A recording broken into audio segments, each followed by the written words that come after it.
In this interactive video, we're going to talk about cinema. So we'll do this in a couple different parts. So cinema's film, right? So in this part, for this module, we'll talk about subject matter of film or cinema and some basic concepts in directing and editing so that you can learn how to watch films more carefully rather than just viewing them, you know? So let's get started. So, first, regarding the subject matter of film, it tends to be difficult to isolate and restate in words when you're dealing with a great film or what's considered by film critics to be a great film. So, something like, for instance, let's say, Dude, Where's My Car? Or Half Baked.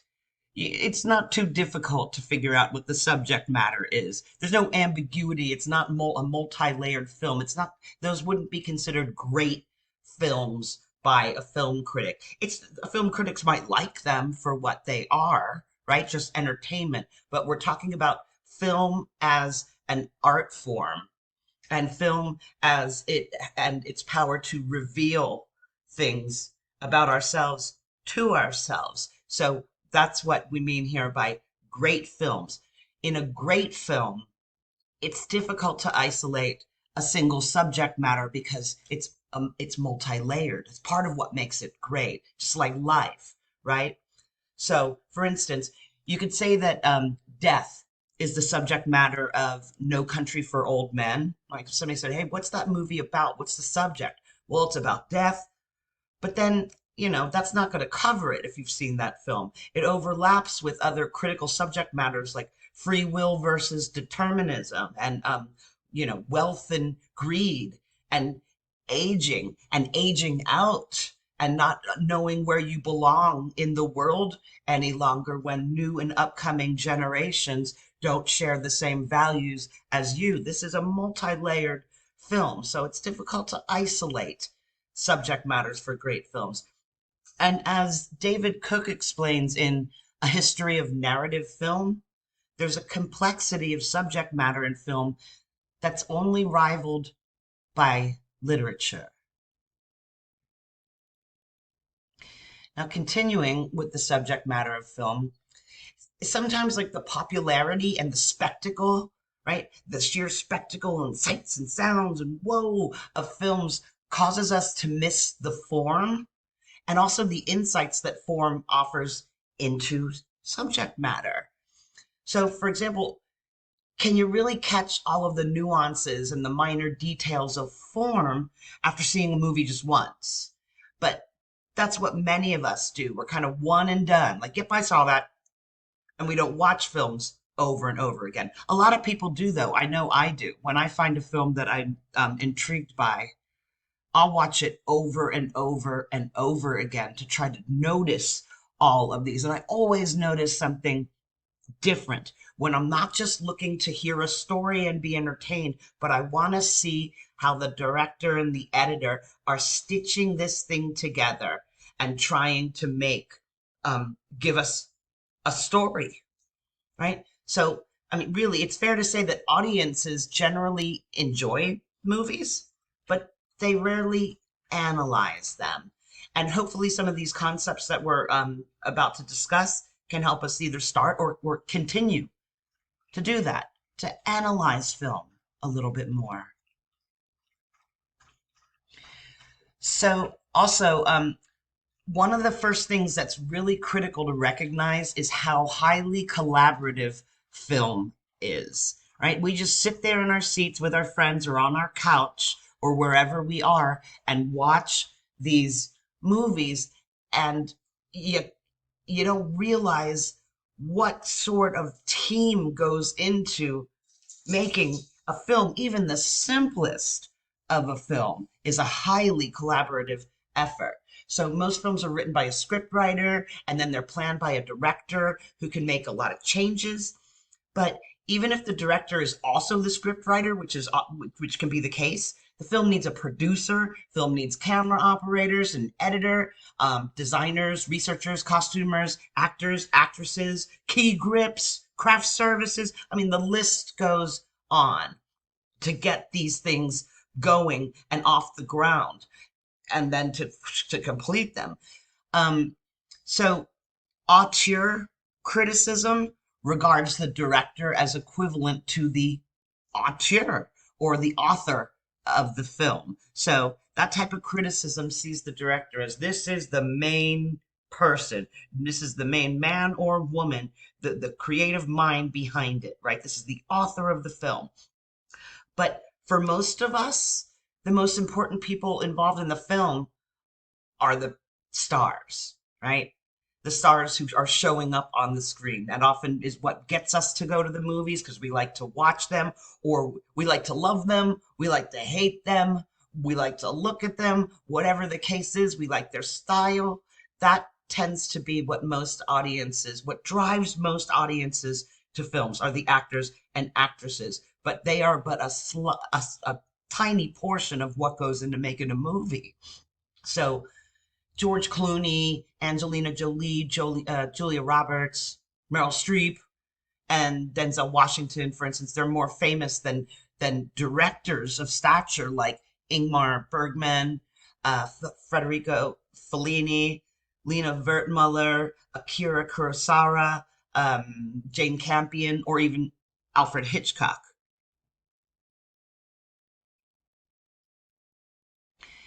So, to talk a little bit more about directing and editing, directing and editing are probably the most crucial phases of filmmaking. And today, most directors control the acting and supervise the photography, right? Which is carried out, and the photography is carried out by skilled technicians who work with issues like lighting and camera angles and focusing and the motion of the camera itself, right? And some sequences use a really mobile camera, others use a fixed camera. And one of the resources available to directors are the kind of shots that may eventually be edited together. So a shot in cinema is the definition of a shot is a single exposure of the camera without a break. And then there are a whole bunch of different kinds of shots. I'll just pick a few of these to point out to you. An establishing shot, for instance, is usually a distant shot that sets up the setting. Really important locations or figures in the action. It establishes something. So, for instance, this would be considered an establishing shot here, and so would this, an establishing shot. What's going down, what's the overall view, and where's the action taking place, and what are the basic circumstances, right? There is also a point of view shot, and that's when the camera records what the character must be seeing, and then when the camera moves, it implies that the character's gaze moves. We've seen all of these, right? So this is a good example in Kill Bill of a point of view shot, right? So this is when like Uma Thurman is looking up, and this is what she sees, everybody looking down at her. Let's jump in here. A close up. I think most of us have heard that term close up.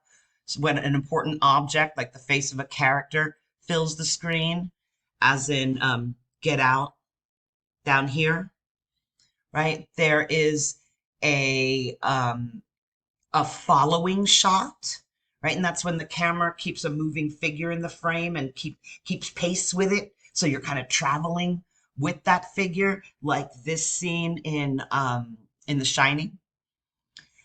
And there is also I think this is what I wanted to show for a crane shot, where the camera's on a crane or a movable platform and moves upward or downward to give you like interesting perspective. And heck, I forgot what this movie is, but some of you probably recognize it. But that's a good example of like a crane shot. And then there's a bunch of others here too.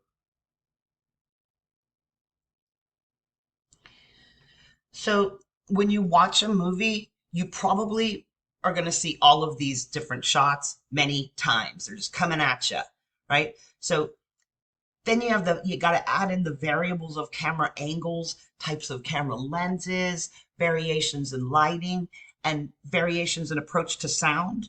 And you can start to understand um, that a director has a massive amount of technical resources at his or her disposal in order to tell this story and put it together for you in an hour and a half or 2 hours, right? Not no that you sit down and spend an hour and a half or 2 hours. It takes them months, sometimes years.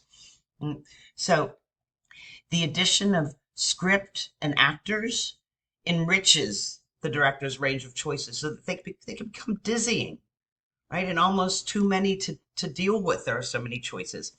And then the editor puts the shots in order after the filming is finished. And this is a critical process because the structuring of the shots are what forms the film, right? A lot of film hits the cutting room floor and is never used, right? So the editing of a film is arguably as important as the directing because the editor takes all the filmed scenes, which could be hours and hours of filmed scenes, and cuts it and stitches it together to tell a story and to tell it in the most powerful and effective way and whittle it down to that critical hour and a half, 2 hour period that most movies are. And the alternatives are often innumerable. And then if the film is going to achieve an artistic goal, which is like, an artistic goal, right? Not just making you giggle or entertaining you, but an artistic goal, which is insight into its subject matter, then the shot succession has to be creatively accomplished. And the editor trims the shots to an appropriate length and then joins them with other shots to create the final film.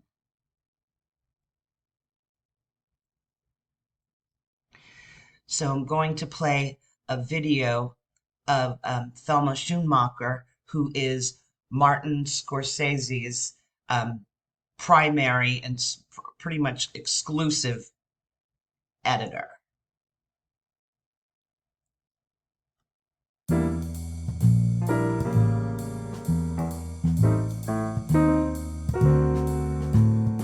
A lot of people think editing should be invisible, but we've never felt that way.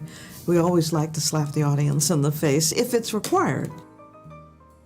Less than a minute to go. It's not always. Sometimes you do want it to be invisible. You want a dialogue scene just to flow, but one of the things Marty's always encouraged us to do is to sometimes hold just a little bit too long, where the audience is beginning to get a little worried, and then make a cut if it's justified. Get the fuck out of here, Tommy. You motherfucker! I almost had him.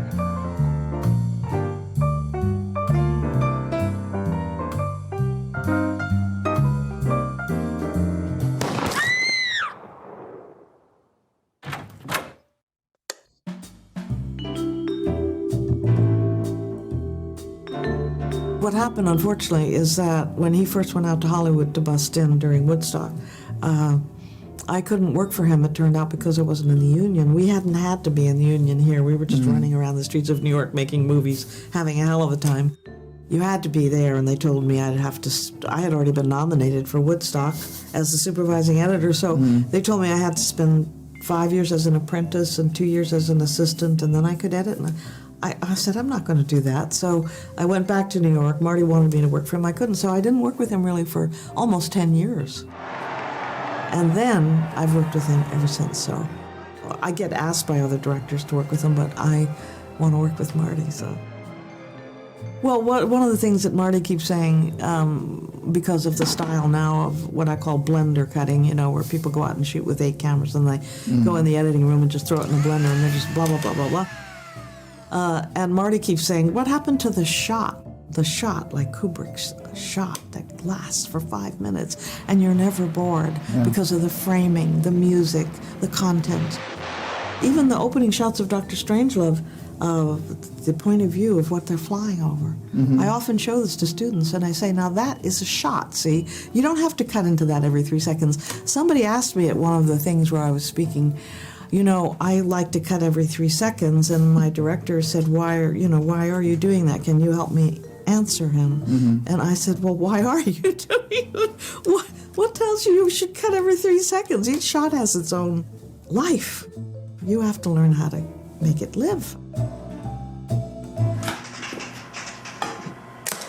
Look, you're tired. That's okay. I'm gonna leave the stuff here, okay? Read it at your leisure. Part of an editor's job is to make sure an actor's performance is properly put together so that it works on the screen. I've learned everything I know about acting from Marty. He's had a gut instinct about acting from the time he came out of the womb. I swear to God. He told me one of the great things that he learned about acting is when he and his teenage friends were sitting in the Paramount in Brooklyn watching a movie and they would snicker at something they didn't believe. That taught him a great deal. And he'll often say to me in dailies in one take, I don't believe that, I don't believe that. So, and I'm finding in movies recently that I've seen a lot of things I don't believe. I think people are sticking stuff out there and asking you to believe it, but they're not making you believe it. And Marty makes you feel it, which is why his films disturb people sometimes, I think, because they don't want to feel some things. I'm always very nervous about showing the film to people because it's not ready yet, but we need that. That's one of our tools in editing is to screen. So when I say, well, now who shall we invite to this screening? He'll say, invite the janitor, bring the janitor in, sure, just bring anybody. But I'm telling you, if the janitor was in the room, we would, even if it was just the janitor, we would learn a lot from him. And so it's extremely important to screen, and editors are not given enough screenings, I don't think, you know. The really worst one we had was Age of Innocence, and it was in a factory town in New Jersey. I saw the people coming in, and I said, oh my God, this is not our audience. Not our audience for a film about, you know, the elegant Gilded Age of New York. And sure enough, there was one woman in the audience who sided with Winona Ryder, who was playing the wife, and she started to laugh at the movie. And then other people started to laugh. And then other people started to laugh. It was hell. And Marty and I were dying. But the studio was great. It was Mark Canton, and he said, look, this is the wrong audience. Go back and work on it again and forget this. And it was great.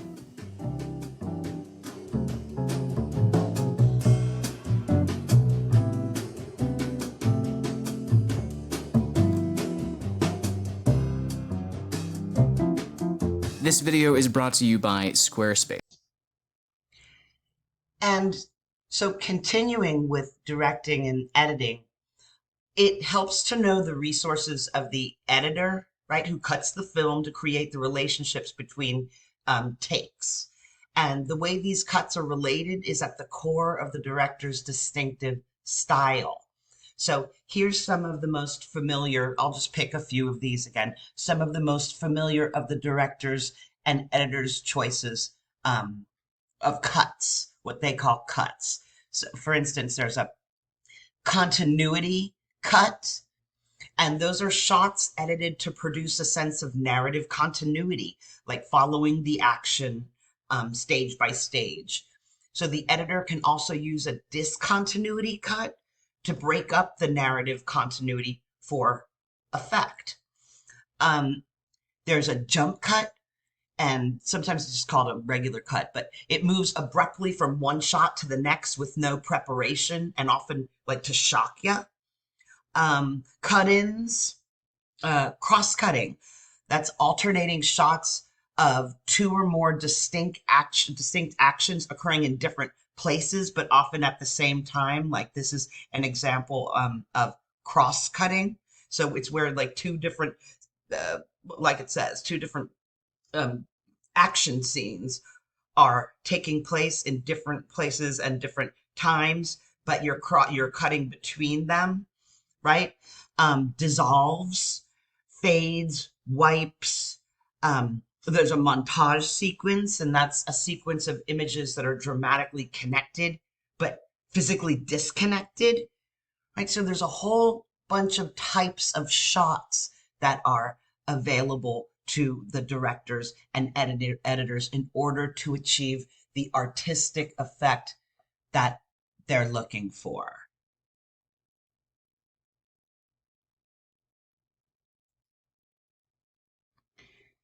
And so this is a brief video about some types of cuts in film editing. Hi, you're watching VSDC channel. Let's talk about montage. You probably already know that great footage is uber important. But at the end of the day, montage is what makes a great video. It defines the way you tell your story. Will it be crazy dynamic and full of action? Or will you keep your viewers in suspense until the very closure? That entirely depends on your editing style. In this video, we'll step away from our traditional genre of tutorials because we want to show you something different. We'll talk about the types of video cuts every creator should try in order to find their own style. So, today it's not about the VSDC software because you'll be able to apply this knowledge using just any video editor, as long as you understand the art of a good cut. Are you ready? Let's see what types of cuts video makers use, and let's talk about when you should use each of them. We'll start with the basic type of a video cut called standard shot. This is exactly what it sounds like. Scenes just quickly change, and on the timeline it looks like one video shot docked to another. No transitions or shuffles, just plain straight sequence from point A to point B. The next popular cutting technique is called jump cut. Filmmakers love it, and this is how it's done. Jump cut means that a single continuous shot with not too much action is being cut into multiple pieces and a few frames get removed. That creates an effect of jumping forwards in time, hence the name of the technique. It's a perfect way to shorten the video when it's needed, but most importantly, it adds unique dynamics. This is what the process looks like on the timeline. You take a single video shot and cut out several frames from different places in time. Then you put together whatever's left. Let's move on to J-cut. Which contaminates the air above ground. That's how it works. Well, how long do we have to wait? J-cut is the best way to create a transition from one scene to another. This is how it The air looks. above ground. That's how it works. Well, Notice how what long we do did have to here? wait until it's safe? Depends on proximity to the closest blast. You can hear the sound of the second scene way before you actually see it.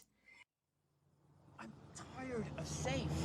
I just want to do something useful with my That little trick is how you understand that the picture is about to change, and so is the mood of the scene. Which brings us to L-cut. Retain even in L-cut opposition. is basically the J-cut performed backwards. You still hear the sound from the first scene, even though the scene itself has already changed. Opposition. That's a convenient approach for when you're shooting, say, an interview and you need to show something the interviewer is talking about without actually interrupting the narrative. Alright, let's check out a few abstract video cuts. The first one is called cut on action. Again, that's exactly what it sounds like. When the action starts in a video, you cut from one shot to another to show a different view of the same ongoing action. That's a great way to create an engaging video and maintain the viewer's attention to the action happening on the screen. Our next cut is called cutaway. Here's the thing. Whether you are shooting an action video, an interview, or anything else, it's crucial to have variety and change the view from time to time. To cut away means that at some point you interrupt the ongoing scene and show something else, for example, the surroundings. You can do that switch smoothly while maintaining the sound of the main scene, or you can interrupt the main action and just quickly switch to something else, and then cut back to the main shot. Finally, let's talk about match cut. That one is probably the best looking video cut.